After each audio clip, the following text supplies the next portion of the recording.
भद्रं कर्णेभिः शृणुयाम देवाः भद्रं पश्येमाक्षभिर्यजत्राः स्थिरैरङ्गैस्तुष्टुवांसस्तनूभिः व्यशेम देवहितं यदायुः स्वस्ति न इन्द्रो वृद्धश्रवाः स्वस्ति न पूषा विश्ववेदाः स्वस्ति नस्तार्क्ष्यो अरिष्टनेमिः स्वस्ति नो बृहस्पतिर्दधातु।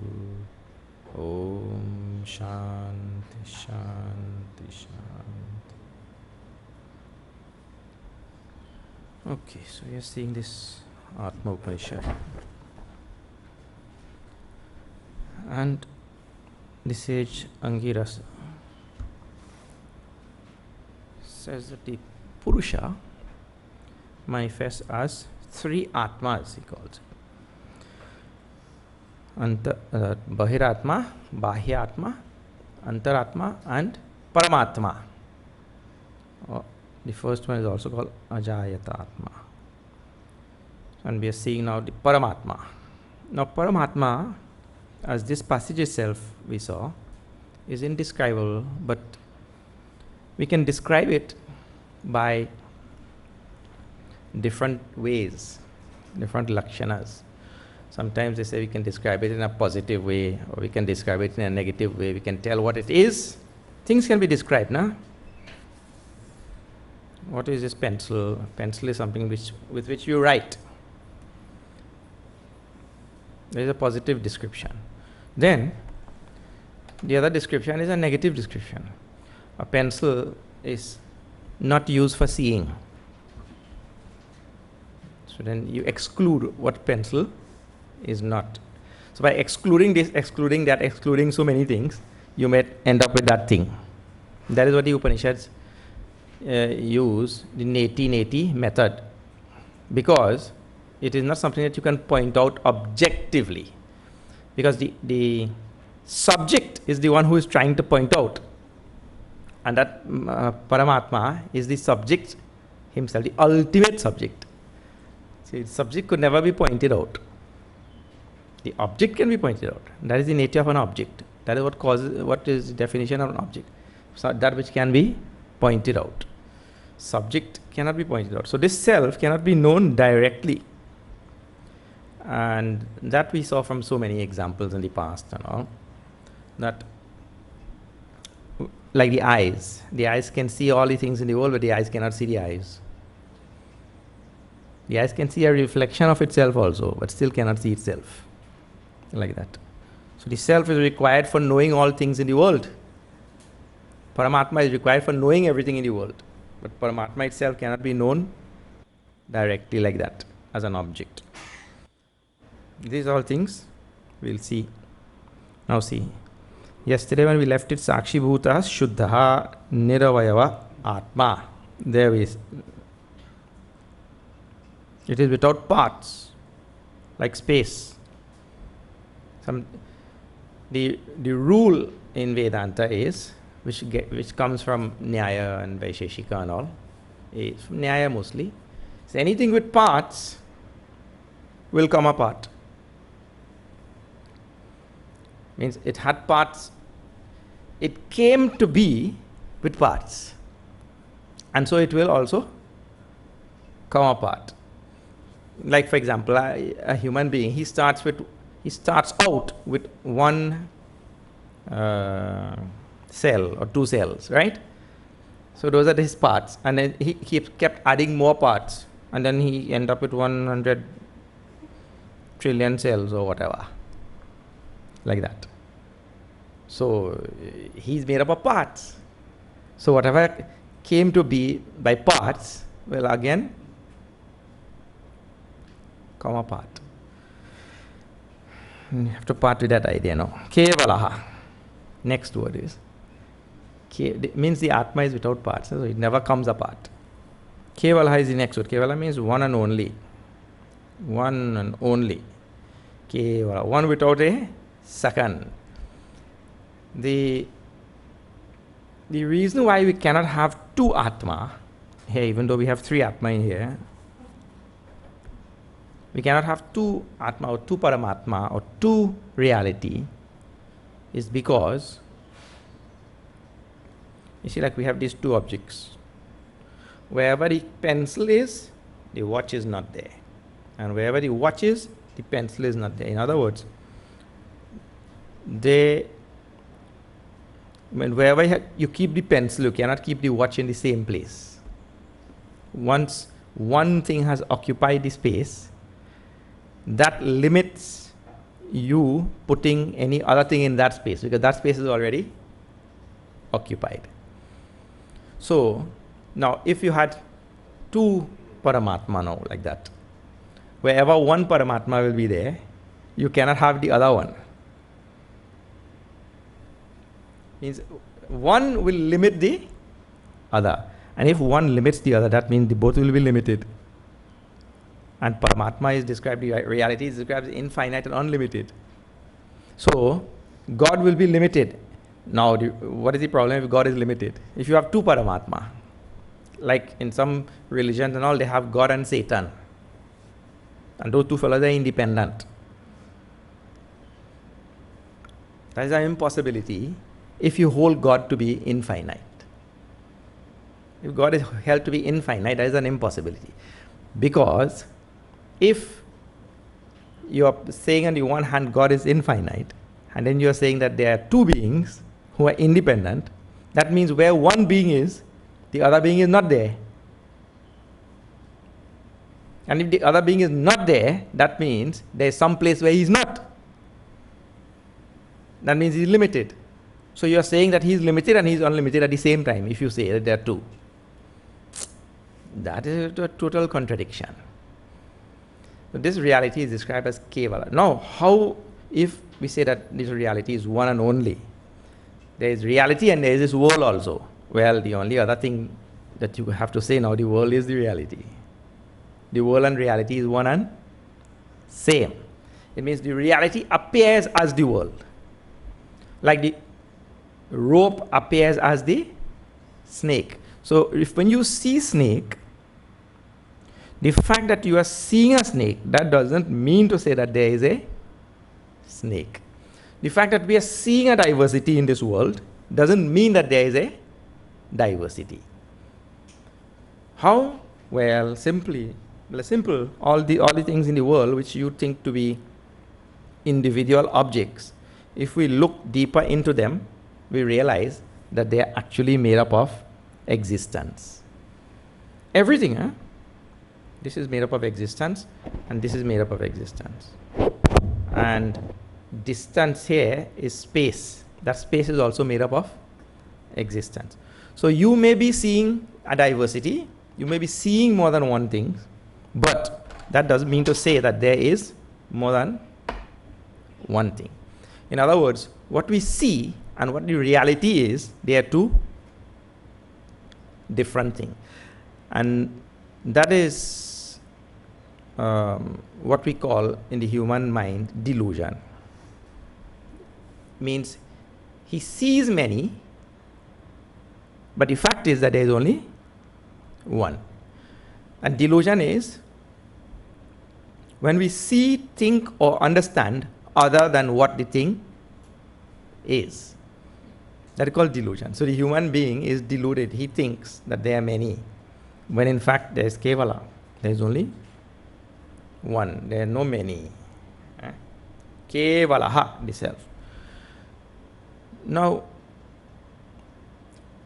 these type of things we get from the Shastras, right? But this type of teaching can also be known. We don't need Shastra for it.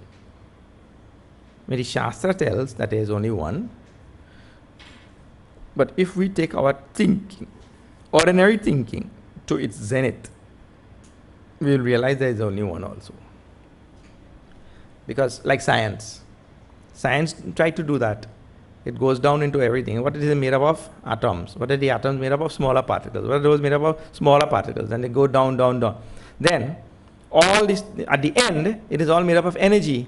So science also resolves everything into one. So why didn't we stop there?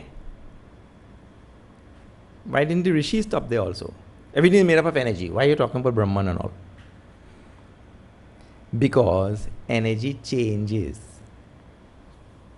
It changes from potential to kinetic to light to heat to sound. How many different types of energy?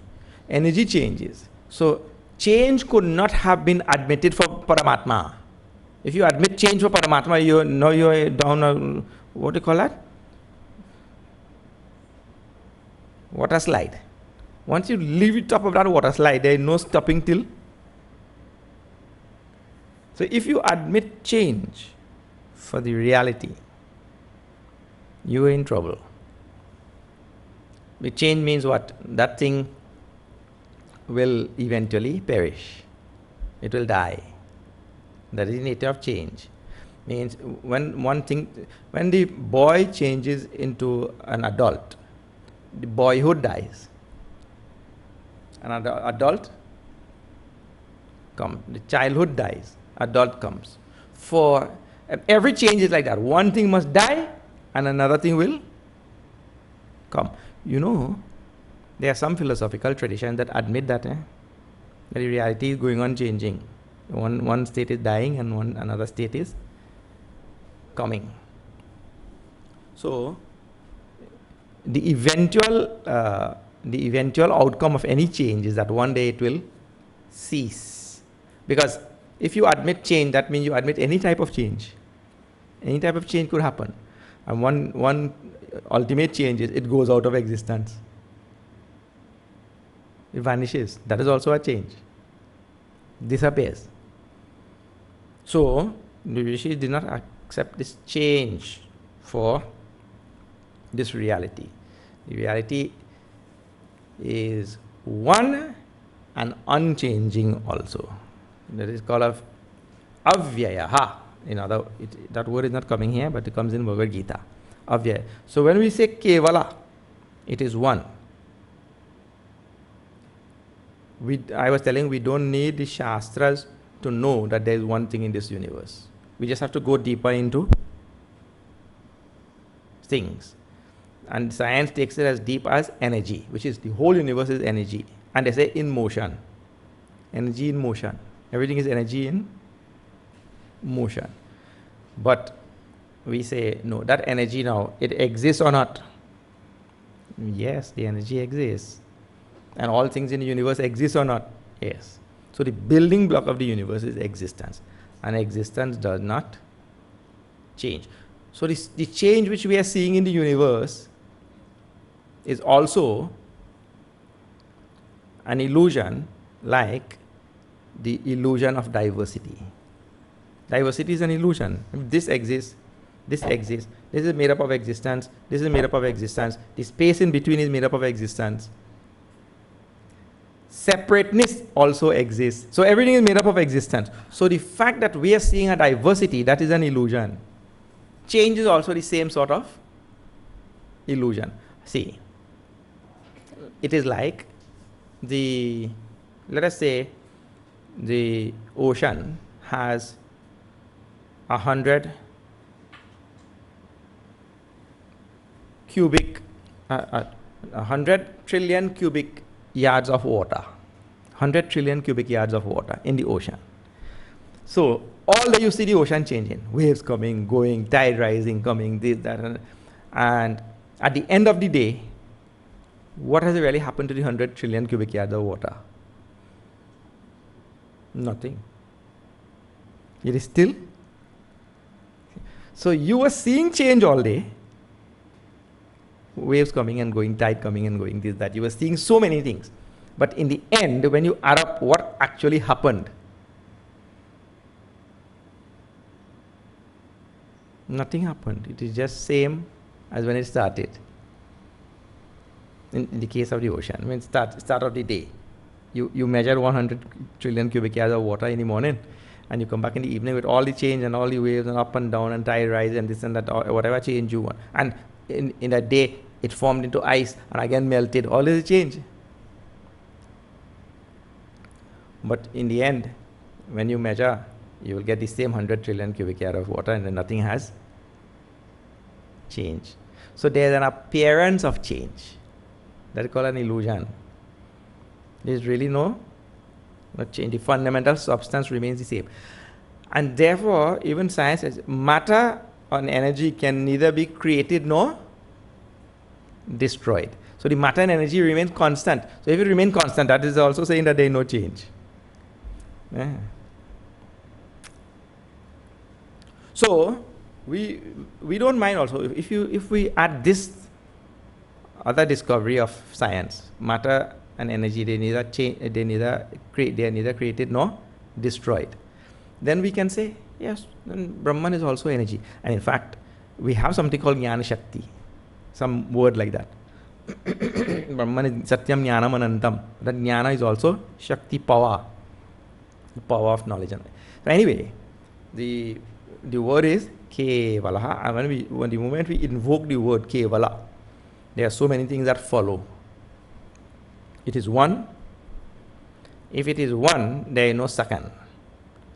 If it is one, then you ask, but I am seeing many. So we say, no, the many is a delusion. The many is an illusion. And I am deluded into thinking that the many is correct. There is a diversity. There is only an appearance of a diversity.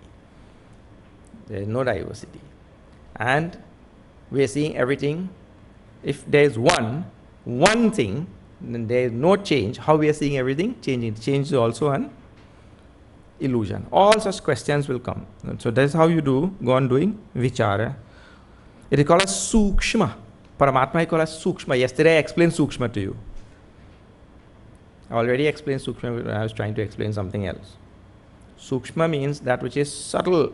The opposite of sukshma is sthula. Sthula means gross.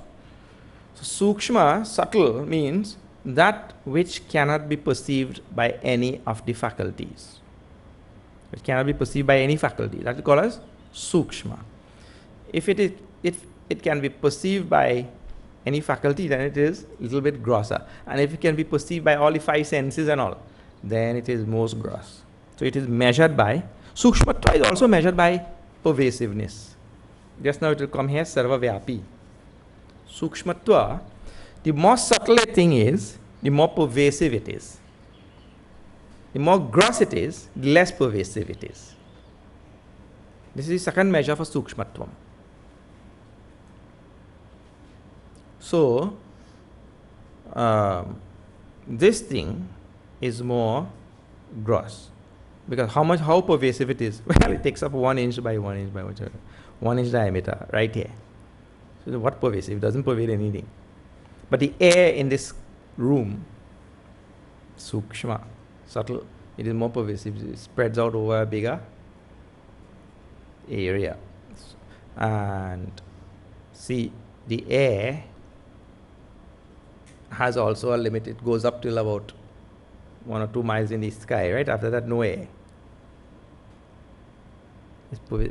But your thought, you can reach that star. See how sukshma thought is. Thought can reach the star. So the air cannot reach the star, but your thought can go all the way there. So more pervasive. Sukshma. This is, the Paramatma is like that. Now see, if Paramatma is Sukshmataram, it is described in the other Upanishads. Means it is the subtlest of subtle. Where does the Paramatma stretch till then? Oh, no end to that. Sukshma. Nirmamaha. Nirmamaha means Paramatma is without any feeling of mind. That is why when you see anything in the world, you can take it. When you see the neighbor's mango, you can go and pluck it. When the neighbor not watching. The neighbor has the feeling, it is mine. So you have to wait till he is not watching. But Paramatma doesn't have any feeling, anything is mine. If he did, you will not be able to breathe the air because the air will be his. And then he'll say, no, don't touch my air. I mean, don't breathe my air. But I'll die. What is there? Paramatma has no such feeling. This is mine, this is mine. We have that. Human beings. This is mine. Nirmamaha. Nirmamaha is always clubbed with nirahankaraha. It means there is no feeling of individuality. Mine is related to individuality. If I say, this is mine, that statement in effect is saying it is not yours. In the moment I claim it is mine, I am also claiming it is not. This statement is saying two things, a positive thing and a negative thing. It is mine, that means it is not yours. So the moment I say it is mine, I am invoking the individual principle.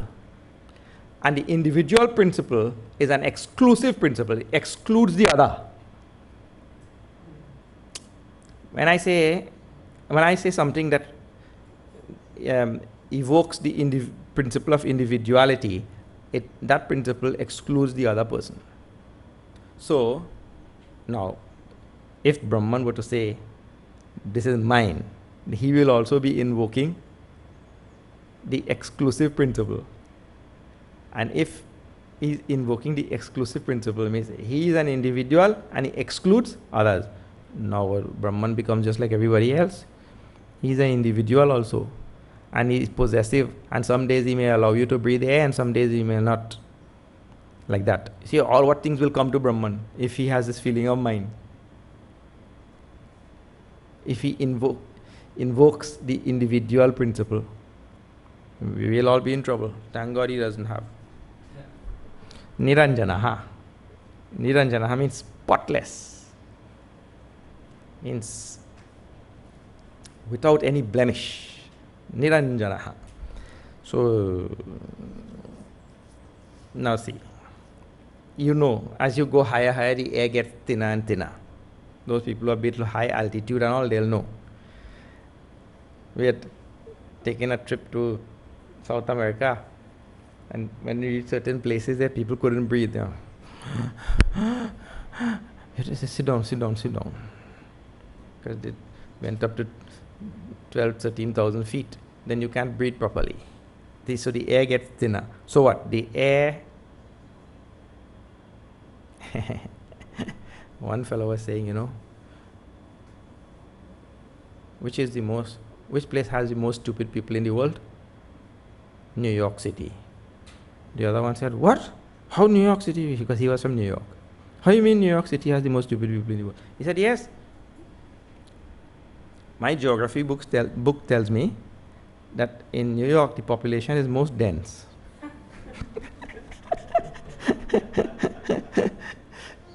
Now, down here, the air is dense. When you go up there, the air becomes thin, isn't it? Dense and thin. Now, air at one place will be dense and at another place will be thin. If Brahman were like that, that means in some place Brahman will be dense. In Trinidad and all, Brahman will be dense and China will be thin. That means we might be able to feel the presence of Brahman more because he's more dense here. You know, these type of things you have to be very careful. Because people actually think these things. The human being, his thinking is so shallow that he thinks this thing. In other words, that Brahman is more present in the temple than Brahman is present in some other place. That you will end up with that. God is more present in one place than he is present in some other place. You may need to think, you see, children need to think many things. A child needs to think in a certain way so that he can grow. But he is supposed to grow out of that. Like when you were children, they used to scare you into going to sleep. Go and sleep. Just now the Babu man passing. Go and sleep. The Babu man is passing just now. If you are not sleeping, all those who are not sleeping, the Babu man will catch them and put them in a bag and take them away. So, people who tell their children this, they tell because they know that the child will believe, and that is some way to get the child to act, some means to get the child to act in a certain way, right? But if that child reaches 50 years old and he goes to sleep, and he still thinks that the Babu man will catch me, let me go and sleep, let me go and sleep. He's supposed to grow out of that thing. That thing was required at a certain time. So to understand that the temple is a place of divinity, and because so many people have come there, so much of worship has gone there, so many sacred things have taken place there and all of that. So it is easier for us to feel the presence or evoke the presence of God in a temple. It is easier. But that doesn't mean to say that I should always believe that God is more dense in the temple and less dense. I'm supposed to grow out of that thing. That is evolution. So when the word Niranjana is given here, is spotless, it means to say it is not that somewhere he is pure, more pure, and somewhere he is less pure. And he is one person, Shuddha word was given just now, one pure, uniform reality with no spots or blemishes in some places. Because if he is thinned out over there, there's a blemish. Means there he has less power. Here he has more power. Or when Bhagavan wake up in the morning, he has more strength. And by evening, Bhagavan gets exhausted. Some people, they like that. One man gone by the doctor. He says, Doc, every morning when I wake up, for 1 hour, I just feel dizzy. For 1 hour, I feel dizzy. And then after that, I'm okay. The doctor say, okay. Then wake up 1 hour later. Just get up 1 hour later and your problem will be, there's no solution to no problem. So, Bhagavan, at some times he'll be more strong. And at some times he'll be less strong. At some places he's more strong. At some places he's less strong. Some places he's more dense. Some places less dense. No such blemishes. No such blemishes in Brahman. No type of blemish that you could imagine. One uniform, undifferentiated reality that is same everywhere. That's why Kevala word is also given. So, same everywhere. Existing with the same power everywhere. Niranjana. Nirvikaraha. Nirvikaraha is avyayaha. Without change. Without change. Vikar means change. Something goes on changing its form. Changing its form, like how water changes its form from solid to liquid to gas. Because vikar, it changes its form, its appearance. So Brahman doesn't change its appearance. So now, when we say it is Brahman who is appearing as Bahyatma, Antaratma, and Paramatma, please remember we are using the word appearing. An appearance is not a change. A change is like when water changes from solid to liquid to gas. That is a different thing from when on a rope appears a snake. So the rope appeared to have changed into a snake. One is the appearance of a change. The rope appeared to have changed into a snake. In the case of this, the ice and the water and the steam, they're not an appearance. It actually changes. They are two different things. One is called a parinama and the other is called as vivarta.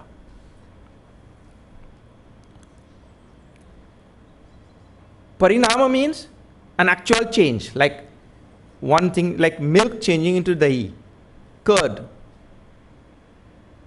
Parinama, that is called.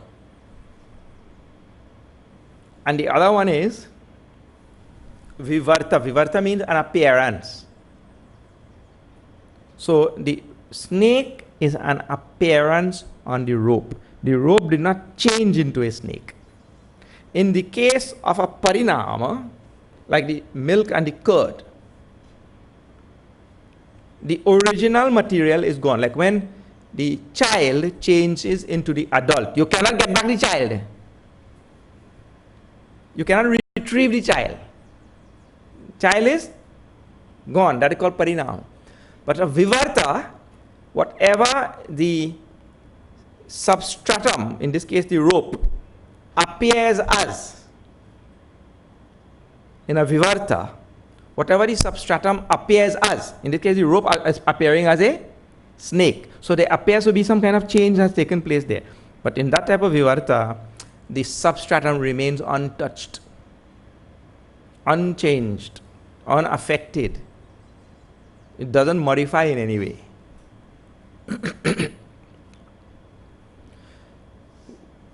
Ice changing into water, changing into steam, at that level, some change is taking place. If you look at the deeper level from H2O, no change has taken place. But if you look from the level of akar or form, some change has taken place. Yeah. But in a vivarta, no change takes place. Just an appearance of one thing on the other, and it appears that the substratum has changed, but no change has taken place. So this reality is here, niraka, this reality is called as nirvikar. It is not changing. Though we see on the reality a changing universe, this changing universe which we see, and that is the avivarta. It is not that the reality is actually changing into anything. It is just that this universe is appearing on the reality. It's an appearance. Just like this snake on the rope.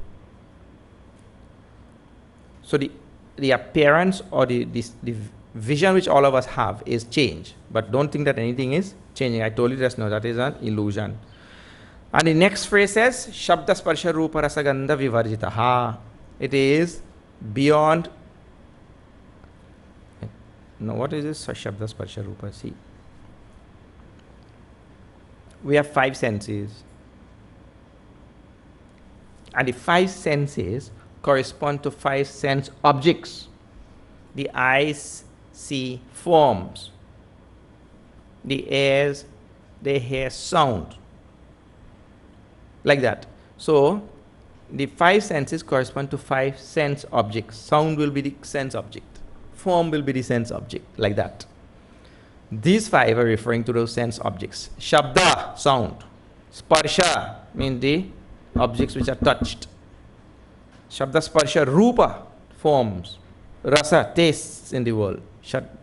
Rasa is 6 different type of taste. And Gandha, smell. So like this, there are the 5 sense objects which correspond to the 5 sense organs. He said this reality, Paramatma, is beyond these 5 sense objects. In other words, you can't taste Brahman, you can't smell Brahman, you can't see Brahman, you can't touch Brahman, or you cannot hear Brahman. Brahman means the Paramatma is beyond these 5. So none of the 5 sense organs can perceive Brahman. That is why the statement is given. The 5 sense organs cannot perceive. So what we do? Well, we come up with a very nice mechanism. We make a murti of Brahman. So now you can see. Isn't it? So this is a stage.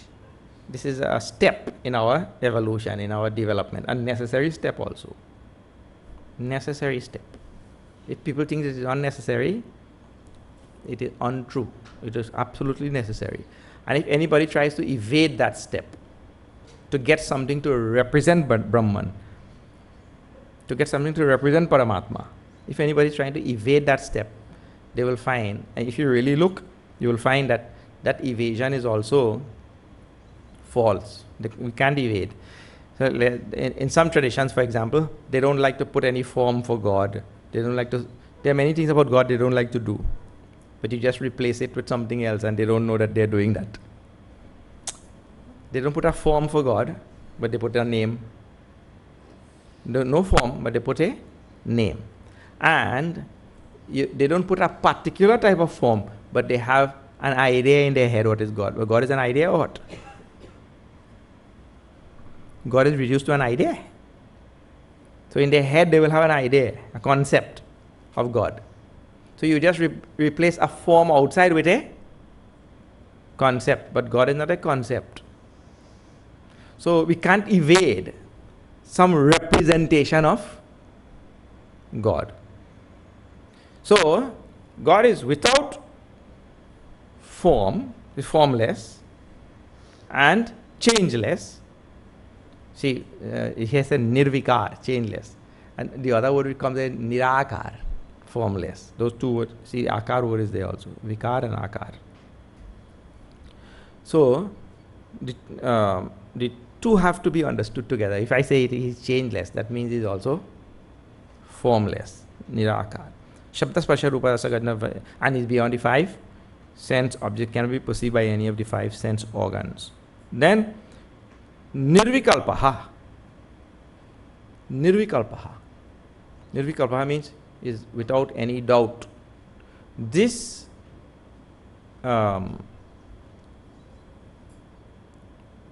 refers to the absence of the manas aspect. Just now, it cannot be perceived by any of the five sense organs. Now, here, when he says the nirvikalpaha, it means that he cannot be perceived by the mind also. Or the reality is not bound within mind, because it is mind that has all doubts. Where are our doubts? In mind only. The doubt is not in your little finger. The doubt is in the mind. So when you say that Brahman is nirvikalpaha, it means Brahman also is not limited to a mind. Brahman is not circumscribed by a mind. Paramatma is not circumscribed by a mind.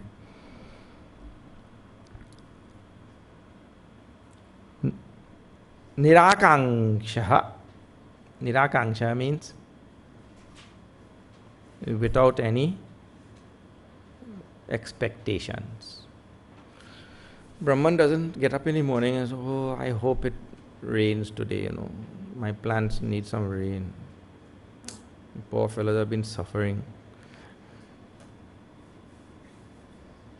Akanksha, expectations, desires also. Akanksha is also desire. Because he is called as Purna. Paramatma is called as Purna. Something which is Purna means full, complete, total, everything already contained in it. So if everything is already contained in me, what I will want, what I will expect and desire. I only desire something when I feel that I am apurna. I feel I am lacking something, missing something, I have to get something, therefore I desire that thing. If when I get it, I will be complete. So the human being, he feels incomplete, so he goes on desiring many things. Paramatma is Purna.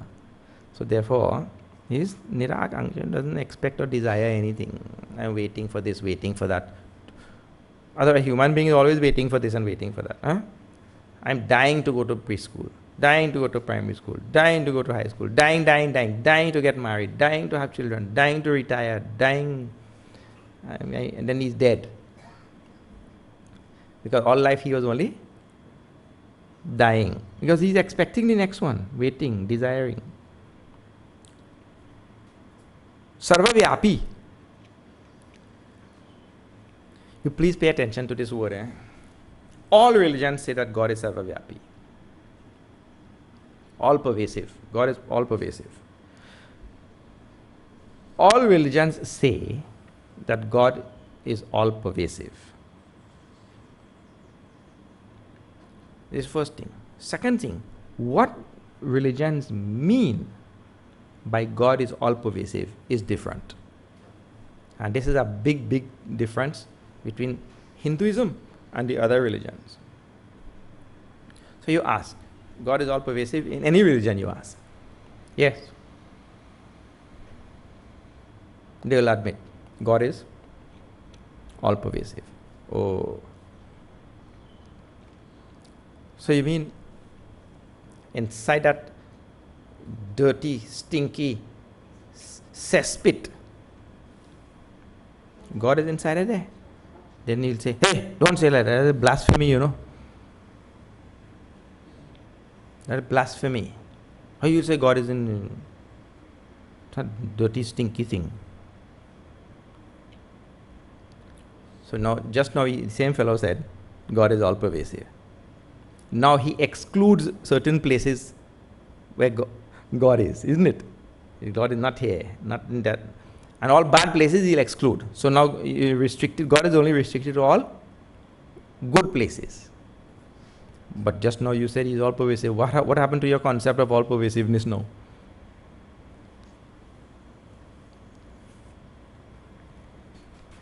In Hinduism, when we say God is all pervasive, we mean God is all pervasive, first thing.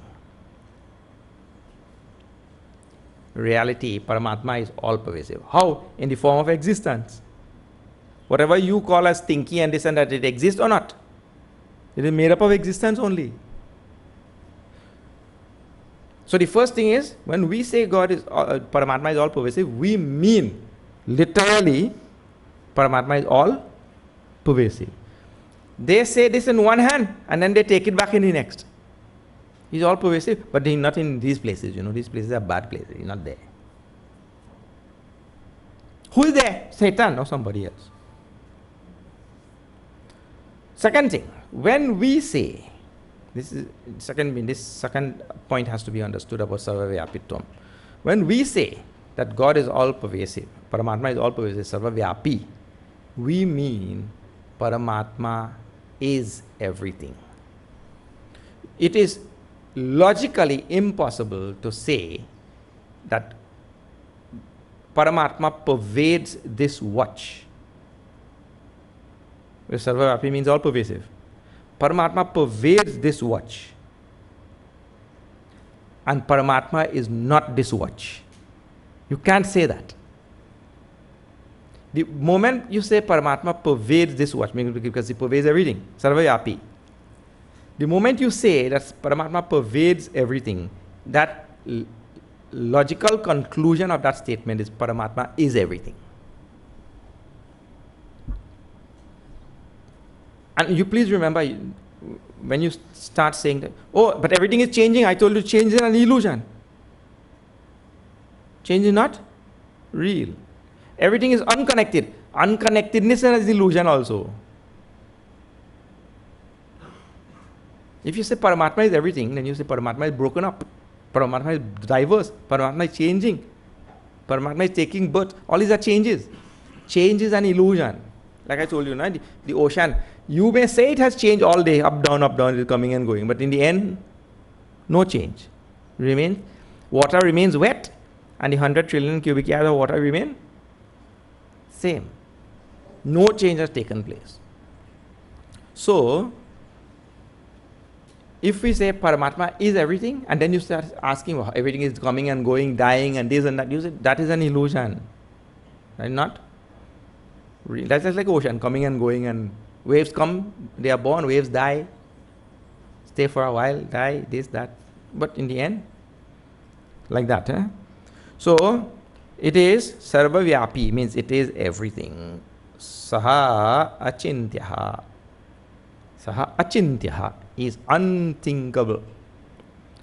Unthinkable. One of the facts about knowledge and perception is this. A very simple and basic fact about knowledge and perception. The perceiver could never be perceived.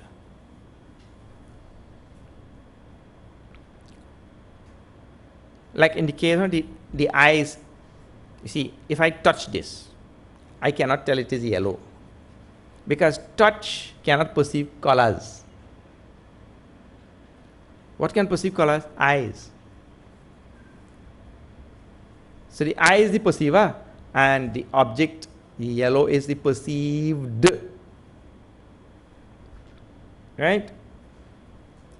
So while the eye is the perceiver and can perceive the yellow color, the eye could never perceive itself. That is, the perceiver cannot ever perceive itself. Or the knower cannot know itself. Knower can know something else, but cannot know itself. Here, the word which is given is achintya. The reality is now you see, it is the reality which is, we saw that on our previous days, enlivening this entire upadhi. This BMI which we see here is being enlivened by the reality. If the reality is not there, this thing is jada. Reality enlivens it, and because it is enlivened now, I can perceive. So perception is being afforded to this jada upadhi by the reality. So the jada vastu now, this jada upadhi gains the ability to think about this, think about that, perceive this, perceive that, right? That is being supplied to this jada vastu by reality. But that reality itself cannot be thought of, it cannot be grasped. While it can lend power to all the upadhis to grasp things, to know things, that reality itself cannot be known, because that is the ultimate power which is supplying the wherewithal for knowing. That cannot be known. And that is, we see that in many, like this hand can grab this. It can grasp this thing, but the hand cannot grasp itself. When it does like that, it is not grasping itself. So the reality, like that, through this BMI, can grasp things, but cannot grasp itself. Therefore, it's called achintya. And the other meaning, other reason why it is achintya is, just because just now we saw, it is shabda sparsha rupa rasa gandha varjitaha. It is beyond all the forms and all the other things which we saw, taste and all, right? It is beyond all of that. And we can only think about things which we have at some time in the past perceived. We have perceived forms, we have tasted food, and because we gathered all of these impressions in our mind, we can go on thinking about those things, isn't it? Like, for example, you see men and women. By seeing, you know, and then now you can talk about men and women because you have seen and they have left impressions. You have seen colors and forms and all different things, and they have left impressions, and now you can think about them. Now, which form and color and all of Brahman we have seen? To think about Brahman now. We have not seen anything of Brahman. So, because he is beyond this all, Shabda, Sparsha, Rupa, Rasa, Gandha, taste and touch and all of that. So, we did not gather any impression in our mind to think now. So, he is achintya. How you will think? So, what is all this vichar which we are doing then? All this thinking. Actually, the vichar will serve two purposes. One is, it will tell what Brahman is not. Second, the vichar will bring our mind from extrovert to introvert. And the more introverted our mind becomes, the more quiet that mind becomes. The quieter and quieter and quieter our mind becomes, the more that mind dissipates. And if the mind dissipates, what is left is quietude. Well, at that time, that quietude is called as Shanti. Shanti is Brahman. The reality is Shanti only. So, the vichar will do this. The vichar will not make me think about Brahman. The vichar will take me beyond thinking. That is the idea. It is achintyaha, it's called. Nirvarnyaha cha. Nirvarnyaha means indescribable. Cannot be described. Varnya, varna. Varna means color. Varna, one of the meaning of varna, color. So when something has color, see how you will describe the air. Well, I have not seen it, so it's very difficult for me to describe. But if the air had color, then you would have been able to tell what is this, what color is the air, like the sky. How you describe the sky? Blue. Simple. Sky is blue. What else you can say? But you have seen it, blue sky. But now, this Brahman we have not seen. Now we'll describe. It cannot be described. Whatever is seen and has left an impression, we can describe. Whatever is not seen and has not left any impression, we cannot describe. Punati, it purifies. What? Ashuddhani and aputani. It purifies all those that are impure and unholy, all such things. Defiled, it purifies. Means the reality, Paramatma, purifies. The idea is, we have become impure. Impure means, that is from a certain standpoint. It means I have taken onto myself the bondage of countless karmas. And this countless karmas is going to now bring so much of results. Good and bad. That is why every day, for one moment we are happy, next moment miserable. One moment happy, next moment miserable. Because I have brought onto myself so much karma. The karma is actually bondage, karma bandhana. And that is what has made me really impure. It makes me think all bad things. It makes me think, both good and bad. So I have become impure by all of these karmas and all. And this knowledge of this reality or realization of this Paramatma, I become totally pure. It means all karmas are burnt away. All impurities go away. So punati, it purifies. Nishkriyaha. Nishkriyaha means it is action. Just now you said it purifies. It purifies. And then now you say actionless. Nishkriyaha. It doesn't do. That is like the sun. The sun rises and we say it chases away the darkness. Right? So when we say it chases away the darkness, that sounds like it is doing an action. But the sun does not do that action with any feeling of agency. The sun is not an agent that gets up in the morning. Okay, now I'm going to chase away the darkness. That's like what we do. I get up in the morning. Now I will have coffee and go to work. That is an agent. The sun really chases away the darkness, but that is not some volition on the part of the sun. Its nature is to shine, and once it shines, darkness goes away. So the reality purifies, correct. The reality purifies, but it is not like an agent. The realization of the reality burns away all karma automatically. The sun rising chases away darkness automatically. It's not that he has to be an agent to do it. Tasya samsaraha nasti. In the other recension which I was using on the first day, the word is samskaraha.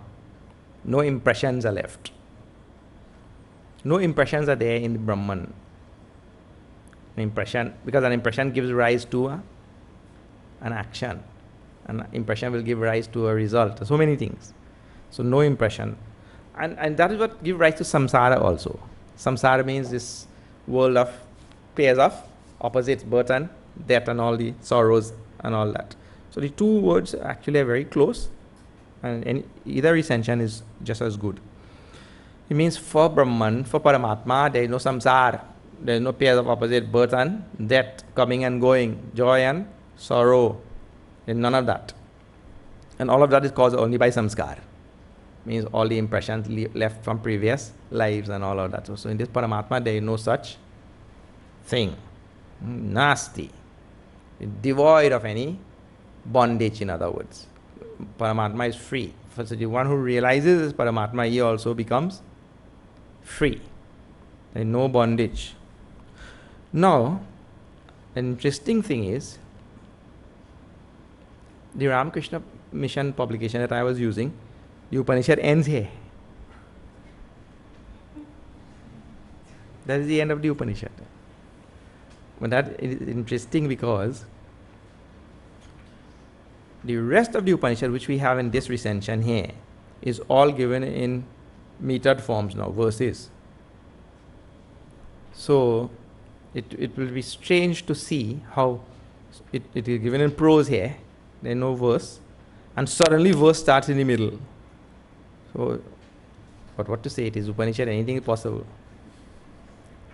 So, some say that this Upanishad has two versions, an abridged short version and a long version. So now we will see how many days we have next week. 3 days. 3 days. Monday, Tuesday, Wednesday. We'll see the long version. The short version ends here actually. My book only is up till here. There's nothing after that. Alright, we'll see that on Monday. Tomorrow Ganga Dhara. I hope everybody is coming. Please get in your maxi and taxi and come.